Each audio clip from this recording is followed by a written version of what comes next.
Hello दोस्तों, आप सबका बहुत बहुत स्वागत है आपके अपने यूट्यूब चैनल गणेशा वर्ल्ड में। दोस्तों मैं राहुल सर।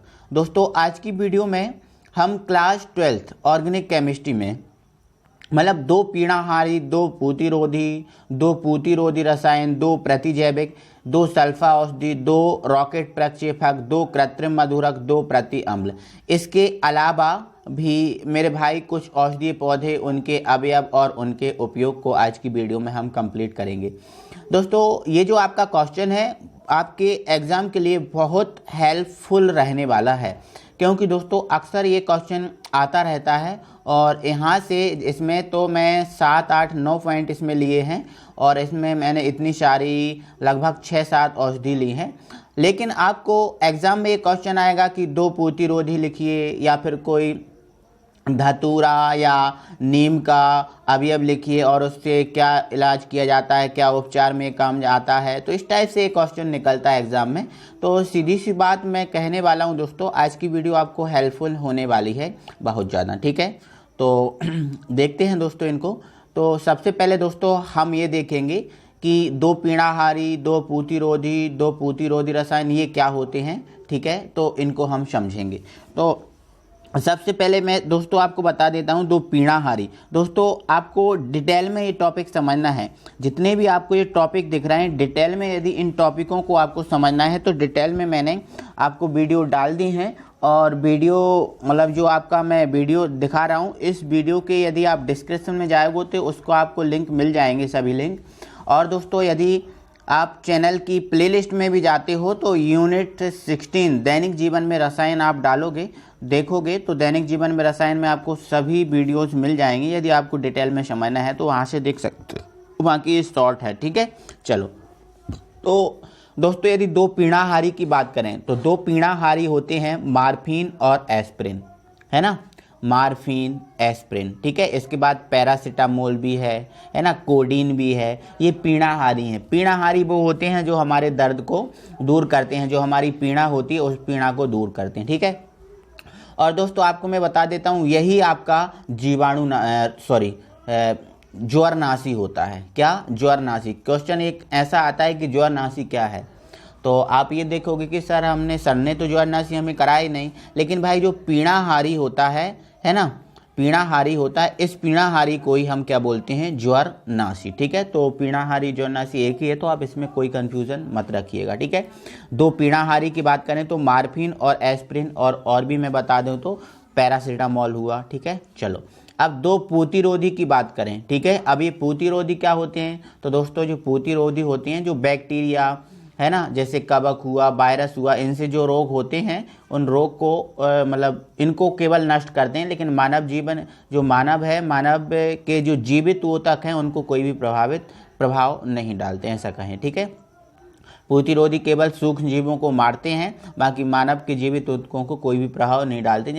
जैसे हाथ पैर कट जाता है तो उसमें हम ये ट्यूब लगा लेते हैं, तो ट्यूब केवल हमारा जो रोग होता है उसको ही सुधारती है, उसको ही ठीक करती है। बाकी हमारे जो बॉडी का जो पार्ट है जहाँ पे भी हम लगाएंगे उसको कोई इफेक्टिव नहीं डालेगी, कोई भी प्रभाव उस पर नहीं डालेगी, ठीक है। तो ये पूतिरोधी है। पूतिरोधी में दोस्तों डेटॉल आता है ना, वाइथायोनॉल, ठीक है। दो पूतिरोधी डेटॉल, वाइथायोनॉल, ठीक है।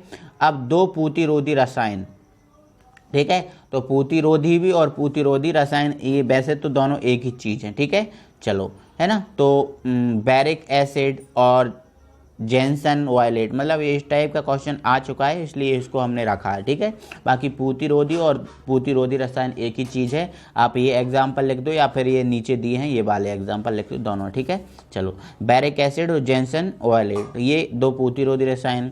अब दो प्रतिजैविक, है ना, एंटीबायोटिक आप जानते ही हो, एंटीबायोटिक दवाएं, ठीक है। तो इसका एग्जाम्पल है टेरामाइसिन और स्ट्रेप्टोमाइसिन। टेरामाइसिन और स्ट्रेप्टोमाइसिन ये दो प्रतिजैविक हैं, ठीक है। चलो अब दो निश्चेतक, वो शून्य करने वाले पदार्थ, है ना। तो पहला है आपका साइक्लोप्रोपेन और दूसरा है आपका पैलेडाइन। और भी मैंने आपको लिखा है, आप डिस्क्रिप्शन देखना चाहते हो तो देख सकते हैं, कोई दिक्कत नहीं, ठीक है। दो सल्फा औषधि, तो सल्फा औषधि में सल्फोनामाइड और सल्फाडाइइन, है ना, नाम से ही समझ में आ रहा है, ठीक है। और दो रॉकेट प्रक्षेपक, तो पॉलीयूरेथन पॉलीयूरेथन और अमोनियम परक्लोरेट, ये रॉकेट प्रक्षेपक होते हैं। 2 कृत्रिम मधुरक, है ना, तो कृत्रिम मधुरक सैकरीन, एस्पार्टेम हुआ, है ना, पॉलीऑल्स हुआ, ठीक है, ये मतलब कृत्रिम मधुरक जो मीठाकारी पदार्थ, ठीक है, ये भी आपको बता दिए गए हैं, ठीक है। 2 प्रति अम्ल, तो प्रति अम्ल में ओमेप्रोजोल और लेंसोप्रोजोल, ये प्रति अम्ल है, ठीक है।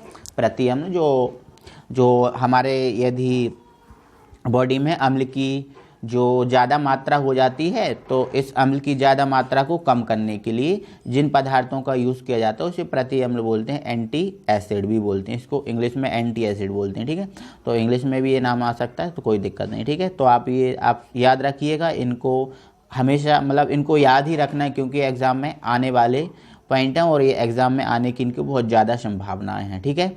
चलो नेक्स्ट है हमारा दोस्तों, अब हम कुछ औषधि देखेंगे, उनके अवयव देखेंगे और उनके उपयोगों को हम देखेंगे, ठीक है। तो पहली औषधि हम दोस्तों उठाते हैं नीम। क्या? नीम। तो दोस्तों नीम में क्या होता है, नीम के अवयव क्या हैं, उन चीज़ों को देखेंगे। तो नीम का दोस्तों अवयव है कैरोटीन, ऑक्सैलिक अम्ल, जो नीम में जो पदार्थ हैं उनकी बात कर रहे हैं ना, तो नीम में कैरोटीन होता है, ऑक्सैलिक अम्ल होता है, ये चीज़ें इसमें होती हैं, ठीक है। अब ये नीम का उपयोग कहाँ किया जाता है, तो त्वचा रोगों में उपयोगी, जैसे मान के चलो यदि हम देखते हैं ना नवदुर्गों के टाइम पे हम इस नीम को खाते हैं, यदि कहते हैं कि नवदुर्गों के टाइम पे यदि नीम को कोई 9 ही दिन खाता है, सुबह उठ के 2.5 कली, ऐसा बोलते हैं, 2.5 पत्ता बोलते हैं, 2.5 कली, है ना, तो यदि खाता है तो उसको फिर ये जो फोड़ा फुंसी होती है ना, है ना, खुजली वगैरह होती है, इनको शिकायत पूरे साल नहीं होती, ठीक है।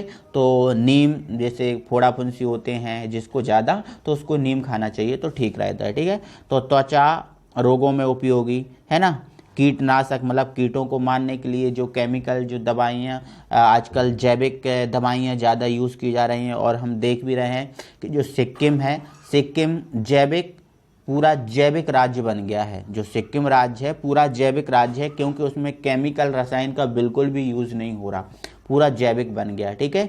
हाँ, तो कीटनाशक कीटों को मारने के लिए, और हमने देखा भी है कि लोग बाग जब ये अपना गेहूं होता है साल भर के लिए उसको बचा के रखते हैं, तो उस गेहूं में नीम के पत्ते डालते हैं, ठीक है, ताकि वो उसमें कुछ कीड़े ना हो, तो ऐसा, ठीक है। तो कीटनाशक के लिए भी, ठीक है, और सूक्ष्म जीवनाशक रक्त शुद्धिकरण में भी ये काम आता है, ठीक है। तो ये इसके उपयोग, ठीक है। चलो इसके बाद धतूरा भी आपने देखा ही होगा, शंकर जी इससे बहुत ज़्यादा प्रसन्न होते हैं, है ना।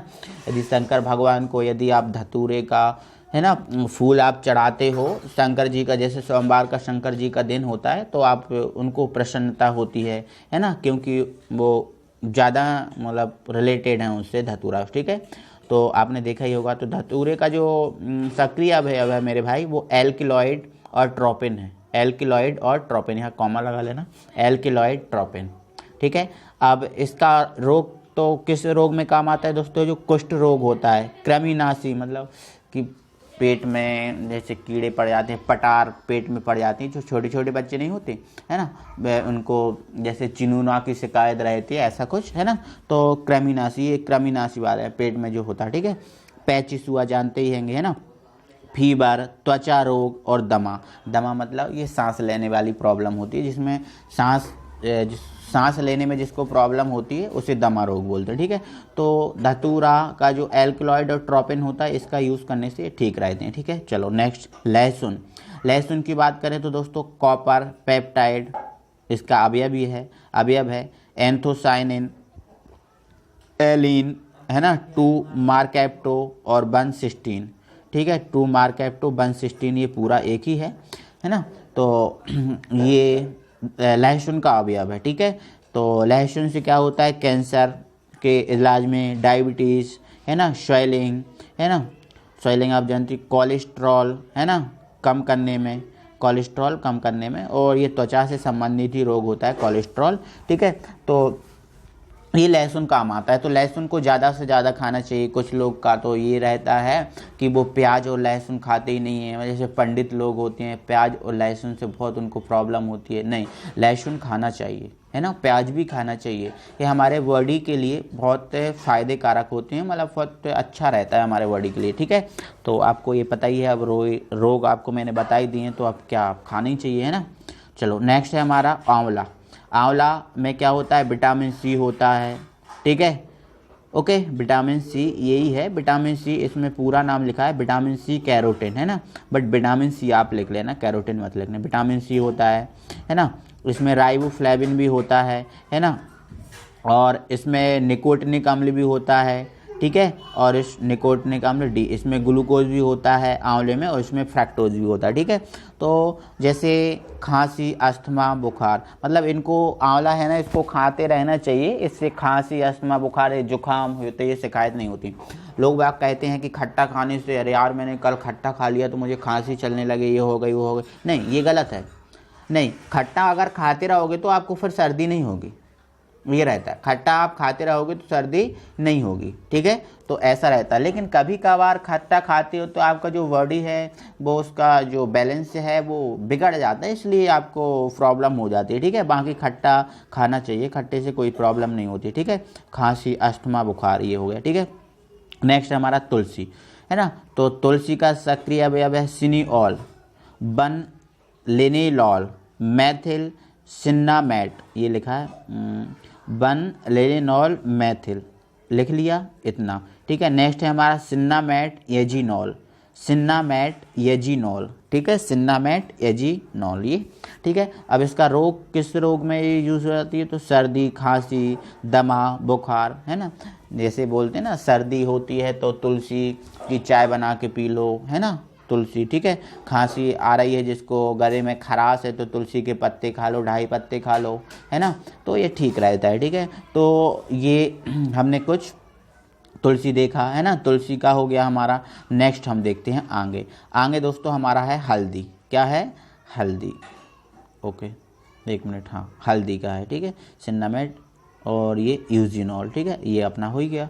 नेक्स्ट हमारा हल्दी। हल्दी में कौन सा अवयव होता है, तो कुरकुमीन। हल्दी में कौन सा अवयव होता है, कुरकुमीन नाम का अवयव होता है हल्दी में, ठीक है।